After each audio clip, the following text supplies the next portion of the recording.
आपसे थोड़ी देर पुराने सिलेबस को लेके डिस्कस करना चाहता हूँ कि यार कैसे रिवाइज करेंगे, क्या हो गया है हमारा। अभी अगर आप बॉटनी जूलॉजी को कंबाइन करके देखोगे तो आपके मेरे हिसाब से 10 से ज़्यादा चैप्टर कंप्लीट हो गए होंगे।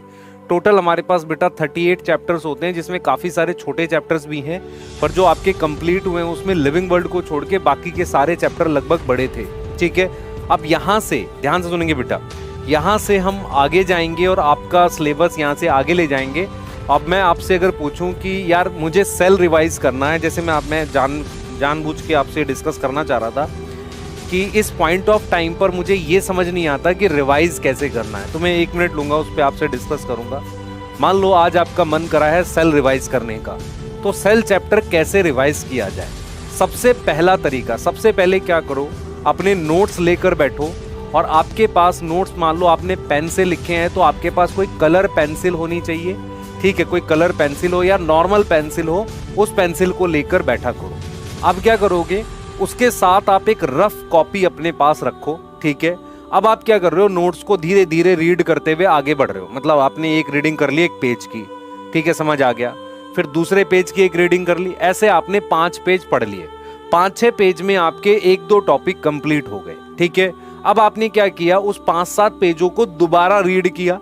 ठीक है, और कोशिश की याद करने की। सही है, अब क्या किया आपने, जो उस 5-7 पेजेस में जो इंपॉर्टेंट डाटा था उसको पेंसिल से ऐसे मार्क कर लिया, है ना, पेंसिल से मार्क कर लिया, जो डाटा टाइप की चीजें थी, क्योंकि समझ आने वाली चीजें 2-3 रीडिंग से 4 रीडिंग से समझ आ जाती है, लेकिन याद करने वाली जो चीजें थी उसको ऐसे मार्क किया, पेंसिल से मार्क किया अपने नोट्स में, और अपने रफ रजिस्टर में उसे लिख दिया, मतलब आंख बंद करके, मतलब ऐसे लिख दिया कि हाँ हमें याद हो गया। ऐसे ही करते करते आप पूरा ही चैप्टर आगे चले जाओ। जब आप पूरा चैप्टर ऐसे करके खत्म करोगे तो पूरे ही चैप्टर को रफ में जो मेन डाटा था वो आपने एक बार लिख दिया। ठीक है, तो आपने सबसे पहले क्या किया, अपने नोट्स याद कर लिए। अब आप क्या करा आपने, आप बैठे एनसीईआरटी लेके। इस नोट्स को याद करने में कितना समय लगना चाहिए, 3 से 4 घंटे लग जाएंगे एक चैप्टर को करने में। अगर उसके नोट्स लगभग 40-50 पेज के हैं, 40 पेज के हैं, तो इतना टाइम लग जाएगा।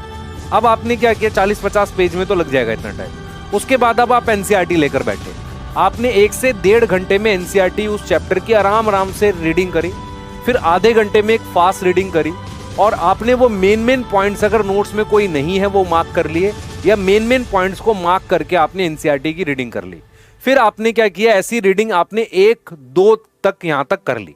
क्लियर है, उसके बाद क्या किया आपने, उसके बाद आपने उस चैप्टर का डोपा उठाया और आपने उसको 1 घंटे में सॉल्व कर लिया। डोपा क्या था, जो कंबाइन करके मैंने चैप्टर वाइज दिया हुआ है उसको उठाया और आपने कर लिया। तो 4 घंटे में आपने नोट्स रिवाइज करे, आपने 2 घंटे में एनसीईआरटी पढ़ी और 1 घंटे में डोपा। इससे ज्यादा समय नहीं देना भाई। पूरे कितने क्वेश्चन होंगे, मान लो 100 क्वेश्चन होंगे, वो सॉल्व कर लिया। डोपा के साथ आपके पास वर्कशीट होगी, उसको भी सॉल्व कर ली। ठीक है, इतना करने में आपके 7 से 8 घंटे लग जाएंगे। क्लियर है, इतना करने में आपके लगभग 7 घंटे के आसपास टाइम लग जाएगा। पर ये जो रिवीजन होगी ये आपकी फर्स्ट टाइम रिवीजन होगी।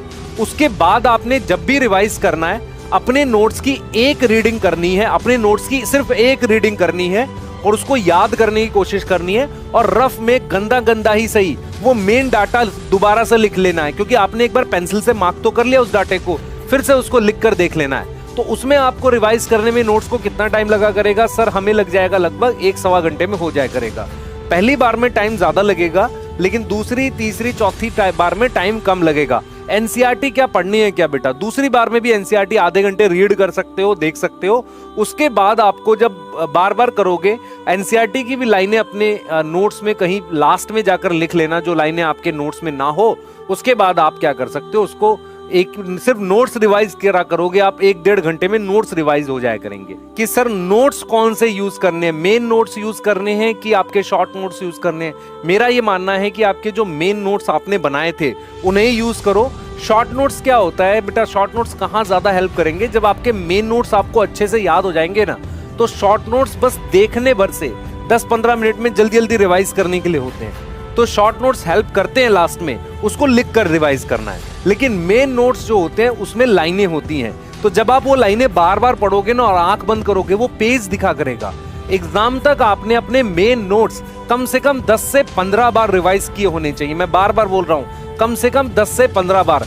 पहली बार में 4.5-5 घंटे तक लग सकते हैं, उसके बाद उसमें 1.5-2 घंटा लगा करेगा। और जब आप एग्जाम के पास पहुंच जाओगे, एग्जाम के पास मतलब नीट आने वाला होगा, तब आप क्या करोगे, 15 मिनट में पूरे चैप्टर के नोट्स पेज पलट के भी रिवाइज कर पाओगे। और कोई चीज भूल रहे होगे तो जल्दी जल्दी उसे स्क्रिबल कर लेना, स्क्रिबल मतलब गंदी राइटिंग में लिख लेना। क्लियर है? होगा सर टाइम कैसे निकाले, करंट सिलेबस के साथ टाइम कैसे निकालेगा? मुझे एक चीज बता, करंट सिलेबस जो है तेरा चल रहा है, उसका काम भी करना है, तो आज तूने क्या किए, सिर्फ नोट्स रिवाइज करे किसी तरीके से, 2 घंटे निकाल के आधे नोट्स रिवाइज कर लिए, आधे कल कर ले बेटा। और कोई तरीका नहीं ना तेरे पास, तेरे को कहीं ना कहीं रिवीजन का टाइम निकालना पड़ेगा थोड़ा थोड़ा। ये चीज समझ में, अगर अभी भी आपको फील होता है कि नहीं हमारा बैकलॉग होता है, तो फिर बेटा प्रॉब्लम की बात है। बैकलॉग अभी भी अगर हो रहा है, देखो जिन्होंने लेट ज्वाइन किया उनका अगर बैकलॉग है तो समझ में आ रहा है, लेकिन अगर आपका बैकलॉग करंट पढ़ते हुए हो गया है तो फिर बहुत खतरनाक सिचुएशन है बेटा। आपको उस बैकलॉग को खत्म करने का प्लान लाना पड़ेगा। प्लान क्या है? करंट चलाते रहो, पहले बैकलॉग खत्म करो। रिवीजन तो आप तब कर पाओगे ना जब बैकलॉग क्लियर करोगे। तो आप खुद बताओ जरा, इतना टाइम नहीं मिलेगा, अगर आप टाइम नहीं निकालोगे तो एग्जाम तो अपने टाइम पर ही होगा ना, तो कैसे कर पाओगे यार? सोचो, नहीं होगा ना सिलेक्शन। टाइम तो आपको मैनेज करना पड़ेगा, कहीं ना कहीं आपको खुद को मोटिवेट रखना है कि यार टाइम निकालना पड़ेगा। बहुत सारी छोटी छोटी वेस्टेज होती है, आप फोन खोल के उसमें टाइम वेस्ट कर देते हो बहुत सारा। जैसे सर आज आपने हमारा कर दिया, नहीं बेटा मैं सिर्फ आपको ये गाइड कर रहा हूँ कि हम लोग अब नवंबर में आ गए हैं, हम 11th का सिलेबस फिनिश करेंगे, मान के चलो 15 दिसंबर के आसपास, लगभग 10-15 दिसंबर या हो सकता थोड़ा आगे जाए, उसके अराउंड भी फिनिश करेंगे, फिर हम लोग आपको 12th करा रहे होंगे। तो टाइम निकालना पड़ेगा, टाइम नहीं मिलता है ये मैं मानता हूँ, आपको मैनेज करना है। प्लीज मेहनत करो और अपने छोटे छोटे चीजों में से टाइम बचाने की कोशिश किया करो। बहुत सारी परेशानियां आपकी, कुछ मैं बताता हूँ क्या होता है। देखो, अगर आप खुद को मतलब वीक स्टूडेंट मानते हो तो आपकी प्रॉब्लम कहाँ कहाँ पर है? पहला, आपको नोट्स रिवाइज करने में सबसे ज्यादा टाइम लगता है। दूसरा, फिजिक्स के क्वेश्चन सॉल्व करने में टाइम लगता है। तीसरा, चीजें याद नहीं रहती। चौथा, आपका टाइम बहुत वेस्ट होता है। पांचवा, आपके घर में प्रॉब्लम बहुत है कि लोग आपको पढ़ने नहीं देते हैं। सिक्स्थ, आपका पढ़ाई में मन नहीं लगता। सेवंथ, आप क्या सोचते हो, प्लान करते हो कि सिर्फ रात में ही पढ़ पाता हूँ, दिन में नहीं पढ़ पाता। एट, आपको लेक्चर देखकर नोट्स बनाने में बहुत ज्यादा समय लग जाता है। नाइन्थ, आप कितनी बार भी रिवाइज करते हो आपको याद नहीं रहता। 10th, silly mistake. ये सारी परेशानी कुछ बच्चों के साथ हो सकती हैं, इनमें से कुछ आदि। बेटा ये परेशानियां किस वजह से हैं? क्योंकि आपने अपने आप को पूरी तरीके से पढ़ाई में झोंका नहीं है। पूरी तरीके से खुद को डेडिकेट कर दो।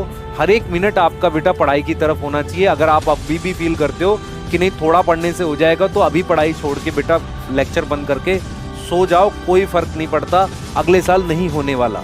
अगर आप अपने आप को पूरी तरीके से पढ़ाई में इन्वॉल्व कर दोगे तो बहुत सारी प्रॉब्लम आपकी सॉल्व हो जाएगी। इन्वॉल्व करने का मतलब हर वक्त आप उसी के बारे में सोचो। जब माइंड रिलैक्स कर रहे हो, सो रहे हो, तब मत सोचो, या कोई और चीज एकदम रिलैक्स कर रहे हो तब मत सोचो। पर